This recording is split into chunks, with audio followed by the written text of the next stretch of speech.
ये आपके 9 बोर्ड्स के जो है जी मॉडल पेपर आ चुके हैं। इंटरमीडिएट क्लास के कौन कौन से आए हैं आपको दिखाते हैं, जिसमें बायोलॉजी, केमिस्ट्री, मुतालिया Pakistan, mathematics, computer science, physics, तर्जुमातुल कुरान, उर्दू और इंग्लिश, इसके मॉडल पेपर आ गए हैं 2026 के एग्जाम्स के लिए। तो अगर किसी को चाहिए तो वो हमसे रब्ता कर सकता है या अपने करीबी बुक स्टोर से भी हासिल कर सकता है। अगर आप हमसे मंगवाना चाहते हैं तो हमारा व्हाट्सएप नंबर है 0312497086 उसमें यह होगा कि ये हम आपको भिजवाएंगे, उसके डिलीवरी चार्जेस भी होंगे और इन पे हम डिस्काउंट एक्स्ट्रा देंगे।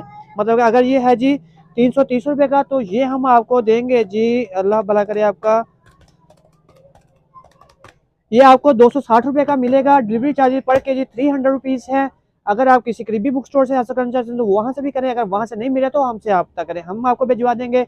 उसके अलावा पेमेंट हमारी एडवांस होती है। इस तरह की मजीद वीडियोस देखने के लिए वीडियो को लाइक शेयर सब्सक्राइब करें। इसका कंप्लीट रिव्यू भी इंशाल्लाह बहुत जल्द आप हमारे चैनल पर देखेंगे। अल्लाह हाफिज़।